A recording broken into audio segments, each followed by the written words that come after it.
June 28, 1997, the whole world held its breath. The rematch between Mike Tyson and Evander Holyfield was set to be one of the greatest showdowns in boxing history. But everyone thought this fight would be about punches. What they didn't know was that a storm was about to erupt inside Mike Tyson. Past traumas, unfair decisions, stolen victories, false accusations. This wasn't just a fight. This was an explosion. 1 year earlier, Mike Tyson and Evander Holyfield faced off for the first time. Tyson was the former champion, but he was making a comeback after a long break. Holyfield, on the other hand, seemed unstoppable. That night, Tyson wasn't the Tyson of old. He was already fighting an invisible battle within himself. And the result was shocking. Tyson lost, but there was something off. Holyfield had used his head throughout the match, constantly landing headbutts. The referee never warned him. Tyson's rage grew. He whispered to himself, "They can't do this to me. I'm Mike Tyson." But they did. And now it was time for revenge. The night of the rematch, Tyson burned with a different fire inside him. This wasn't just about winning a match. This was payback. They faced off in the ring. Holyfield smiled. He was confident, too confident. The first round began. Tyson attacked with everything he had, punch after punch,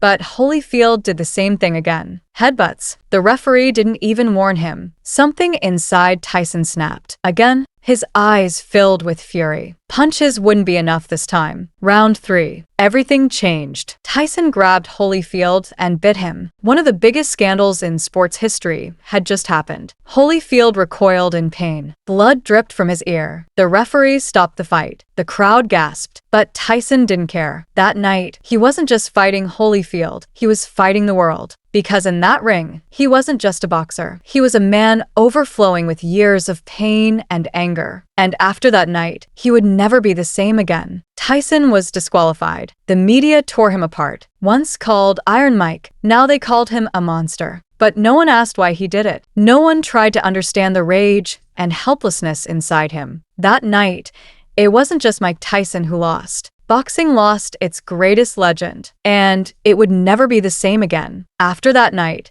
Tyson was never the same again. The man who ruled the ring for years had lost to himself. Later, he apologized, admitted his mistakes, but it was too late. History would never forget that night. If you don't control your anger, it will become your greatest enemy. This isn't just a story about a fight. It's about the darkest corners of human nature. And on that night, Mike Tyson became both a legend and the man behind one of the biggest mistakes in sports history. In life, sometimes anger takes over. Sometimes injustice drives you mad. But if you don't control yourself, you lose. Mike Tyson made that mistake. The question is, can you control your anger? If this story moved you, don't forget to like and subscribe to our channel. A small mistake can lead to a great downfall. Never forget that.